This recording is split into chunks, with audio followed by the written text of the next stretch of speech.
নমস্কার, লক্ষ্মীবাড়ি চ্যানেলে আপনাদের স্বাগতম। আশা করি সকলেই ভালো আছেন। আজকে আমি কাঁঠালের তরকারি রান্না করে দেখাবো কিভাবে আমি কাঁঠালের তরকারি রান্না করি।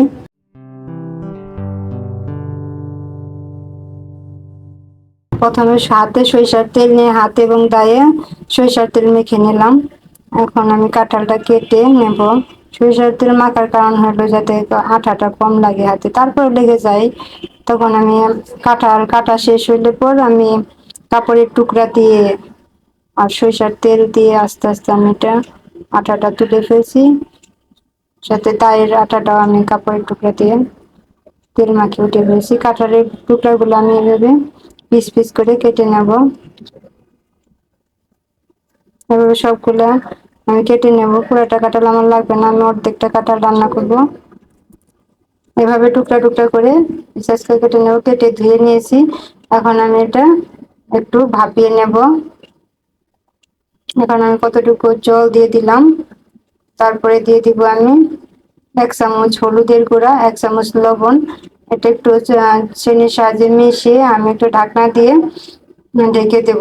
পুরোটা আসলে সিদ্ধ করা যাবে না, হালকা একটু ভাপিয়ে নেব। তারপরে আমি এরপর যে আমার ভাপানো হয়ে গেছে, এভাবে আমি ঢাকনা দিয়ে ঢেকে ভাপিয়ে নেব।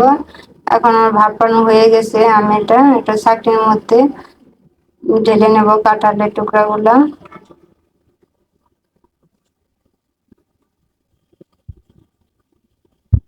এখন কড়াই গরম হয়েছে, আমি এখানে তেল দিয়ে দিলাম। এখন দিয়ে দিব আবার কাঁঠালগুলো দিয়ে আমি হালকা ভেজে নেব সরিষার তেল সয়াবিন তেল দিয়ে। এবার মিডিয়াম আঁচে রেখে আমি কিছুক্ষণ ভেজে নেব। এভাবে ভেজে নেব না, উল্টে পাল্টে বদলাতে থাকবো। আমার ভাজা হয়ে গেছে। এখন আমি কড়াইতে আবার তেল দিয়ে দিলাম। দিয়ে দিলাম তেজপাতা, একটা এলাচ দিয়ে দিলাম, 1/2 চামচের মতো জিরা, একটু নেড়ে দিলাম। এখন দিয়ে দিলাম পেঁয়াজ কুচি আর হালকা কালার আসা পর্যন্ত আমি অনবরত নাড়তে থাকবো। কালারটা এসে গেছে, এখন দিয়ে দিব আমি একটু গরম জল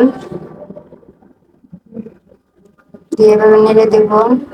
এখন দেব 1/2 চামচ একটু বেশি রসুন বাটা, 1 চামচ আদা বাটা,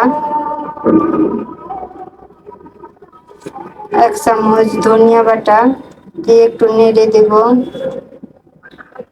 পর্যায়ে দিয়ে দিব আমি 1 চামচ মরিচের গুঁড়া, 1 চামচ মরিচের গুঁড়া দিয়ে এখন আমি এভাবে নেড়ে একটু উল্টে পাল্টে, আমি এখানে হলুদ দিব না, কারণ আমি কাঁঠাল ভাপানোর সময় আমি 1 চামচ হলুদ দিয়েছি।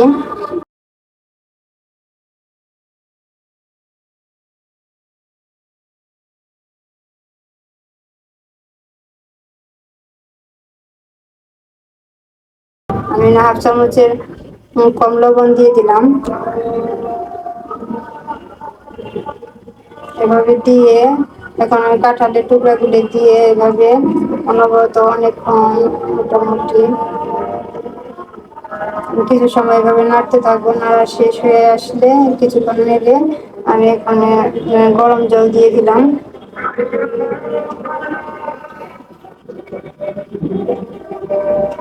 দিয়ে দিলাম 3-4টা কাঁচামরিচ দিয়ে এভাবে একটু নেড়ে চেড়ে আমি এটা রান্নাটা করতে থাকবো। এইভাবে ঢাকনা দিয়ে ঢেকে দেবো। কিছুক্ষণ রান্নার পরে এই পর্যায়ে দিয়ে দেবো আমি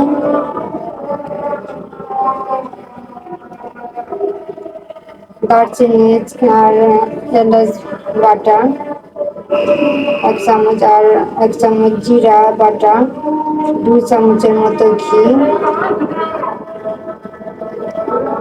দিয়ে মশলা ঘি সব একসাথে মিশিয়ে নিয়ে কিছুক্ষণ জাল করে নেব। তারপরে আমার কিছুক্ষণ জাল হয়ে গেছে, এখন আমি রান্নাটা শেষ, এখন নামিয়ে নেব। ধন্যবাদ সকলকে আমার সাথে থাকার জন্য। আশা করি আমার রান্নাটা আপনাদের ভালো লাগবে।